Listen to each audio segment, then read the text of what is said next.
Coach, I know it was a tough run down to West Virginia, but what did you learn about the club in a game like that against a tough opponent? Oh, that we've got to get a lot better. You know, they exposed some things that we expected them to expose. You know, we thought we'd be playing better against the switch than we were. But, you know, we got some things on tape, and they're by far the most athletic team we played.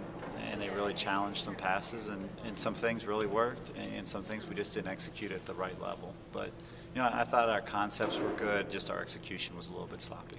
As much as the loss is tough, can that really help you because now you know exactly what you got to, you know, what really needs to be worked on? I think it'll be a huge help. I do. I think all of these games, if you approach them the right way, can be a great help. If you don't get too excited about your wins and too disappointed about your losses, then you can find the value in every game. And sometimes, like the West Virginia game, it's very obvious what you need to work on. And sometimes, you know, after the Wilmington game where you win big, you know, you have to search a little bit harder to find something to work on. But, you know, that's been our approach throughout, that we need to get better and need to work on things. And I think, obviously, there were several things after that game that we could work on.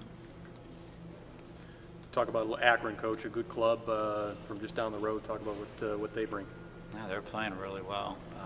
They're the best offensive team that we've played thus far, and maybe all year.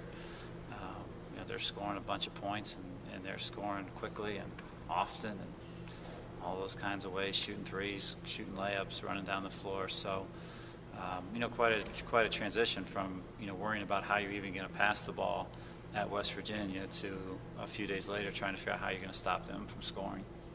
What do you take from last year's game with them? Obviously, you guys came out on top. What do you take from that to help you this year?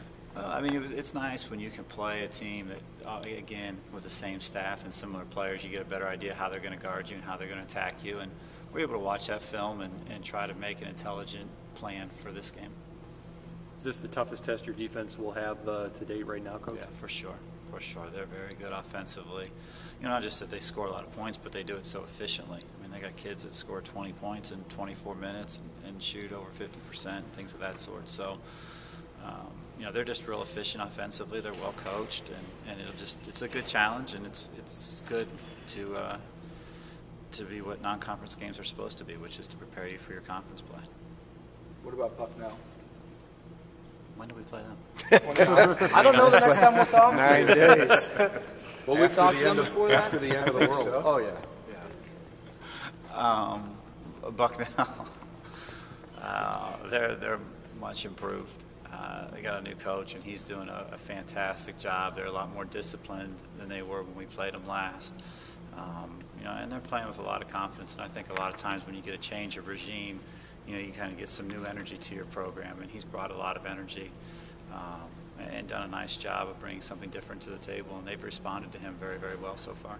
Nice to have 2 home games back-to-back. You've kind of been predominantly on the road to start the season. That's great. It's great. It's definitely something we're looking forward to. You know, the road games were a good test, and it's good to get out and play and get away from your gym and be in different environments and deal with those kinds of things. But being at home is definitely an advantage and something we're looking forward to.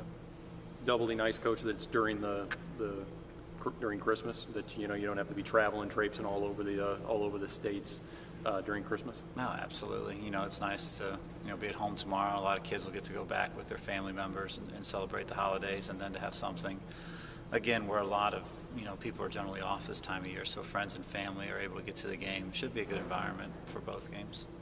You guys have a tree going? No, we don't. We don't have a Christmas tree. No? It's the first year we haven't put up a Christmas tree. Breaking news. Yeah. I don't know what. Is that something you guys would do, Coach, just to kind of camaraderie and just to kind of get people feeling like even for girls that are far away from home, and is that something that builds camaraderie? Is that kind of fun to do that type of stuff? The tree in our office was done by my assistants, okay, because they're a lot more organized than I am. The Christmas party, the kids did have a Christmas party this week, so that is a neat time for them to get together, and it's nice for them to get together and not have a basketball responsibility. You know what I mean? Where they go over to Monica's house and spend some time, exchange gifts and that kind of stuff. So I know they look forward to that because I was asked what time practice was going to end so they could plan the party accordingly. And that's good. I'm happy that they do it. We've got a wonderful team. They've worked really hard on the floor, but they've really taken to building some camaraderie, as you said, off the floor, and I think that's a large part of our success.